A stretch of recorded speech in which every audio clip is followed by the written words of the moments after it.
I'm David Shoukry. I'm a studio portrait photographer based in London and working around the world.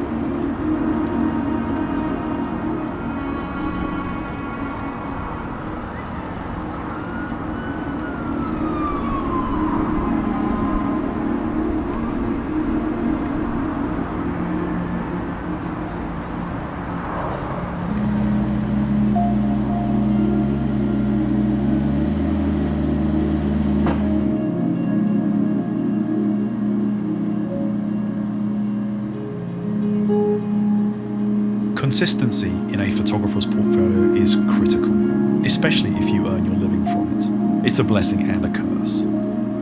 You can spend years evolving a style that people will come to know you for, which is excellent. The flip side is that people keep asking you for that thing, and before you know it, you're shooting the same sort of thing 7 days a week. I deal with this by having 2 or 3 setups that I will shoot on most jobs.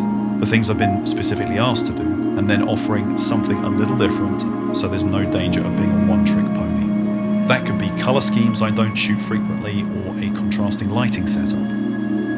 Every now and then, I stick my head above the parapet and try something completely new, and people will ask if I'm feeling okay, which sometimes makes me wonder if I should just stick to what I know.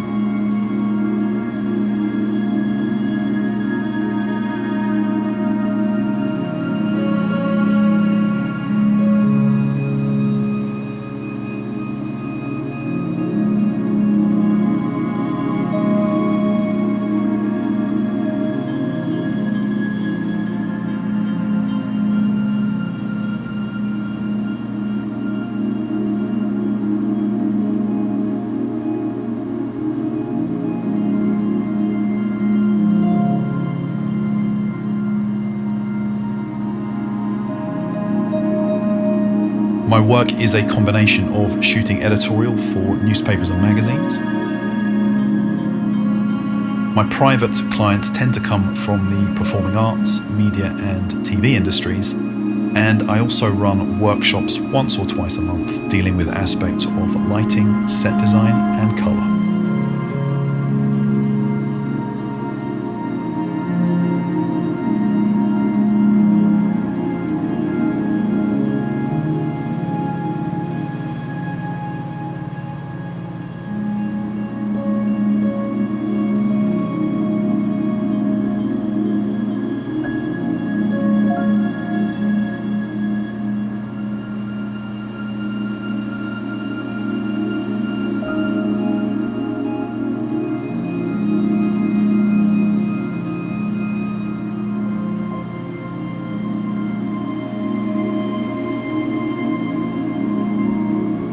I enjoy planning ahead of the shoot.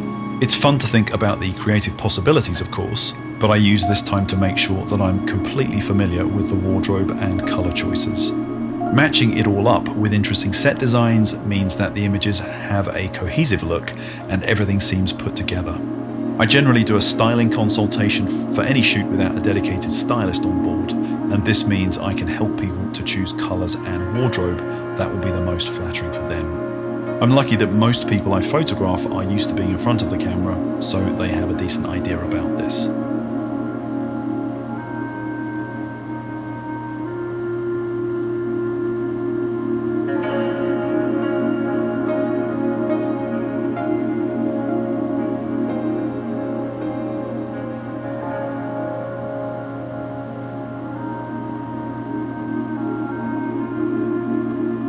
I want the mood of my work to be serious, poised, and convincing.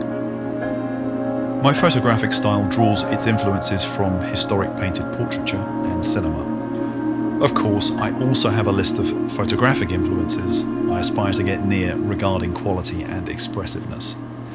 As artists, we stand on the shoulders of giants, and it's vital to acknowledge the input and influence of those we admire. Some people like to act like we exist in a vacuum, and that every creative thought we have is entirely original.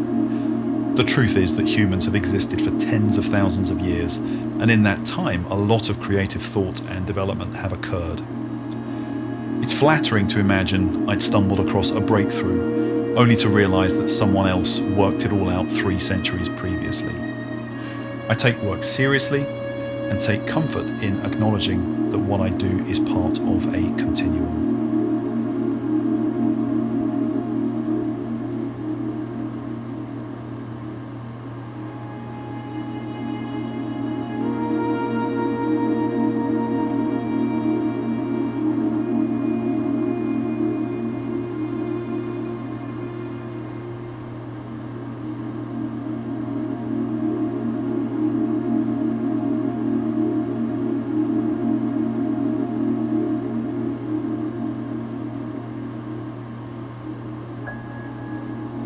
I love set design and styling. Both are central to what I do and a lot of fun. They started as an enjoyable way to find my USP as a photographer and have turned into one of the most creative outlets for my work.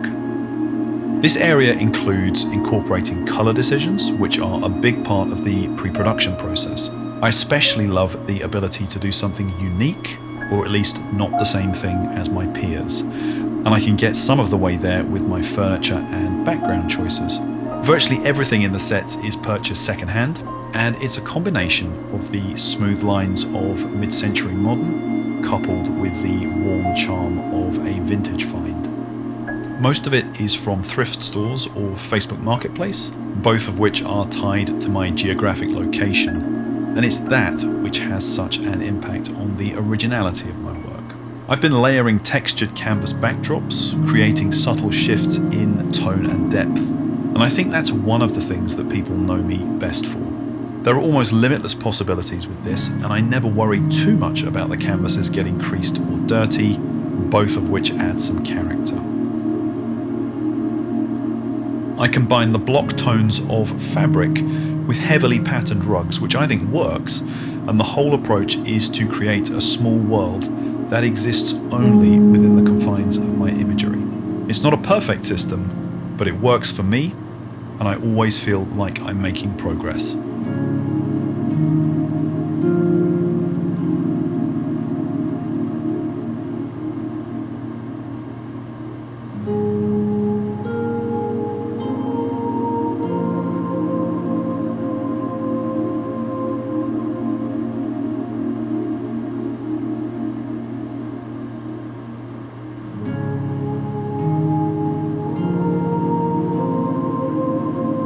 The difference between good and great portrait subjects is how well they know themselves, and how successfully they can communicate that when the camera comes up. When I started out with portrait photography, I remember reading someone's account of why non-smiling images are more versatile and useful than smiley ones.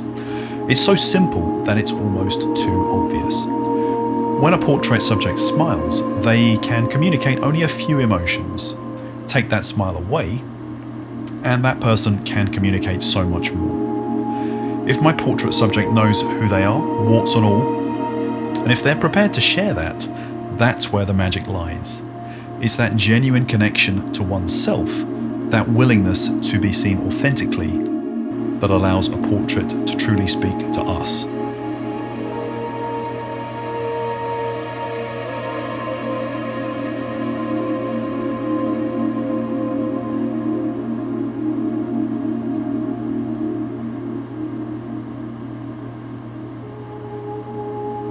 Attention to detail in my work isn't just a preference, it's fundamental. Once I reached a baseline standard I was happy with, I realized that squeezing the last 5 or 10% out of every image, being a little fussy, perhaps even uncompromising, elevates a good portrait to something truly special and lasting for the person in front of me. In practice, that means taking it slowly in the shoot. In the past, I would come to edit and retouch shoots where I wished I had stopped to deal with something in the studio. It would sometimes mean endless retouching when I could have spent a few more minutes finessing light positions. Anyway, you live and learn, and I don't have any issue with slowing down on set knowing that I'm saving time afterwards.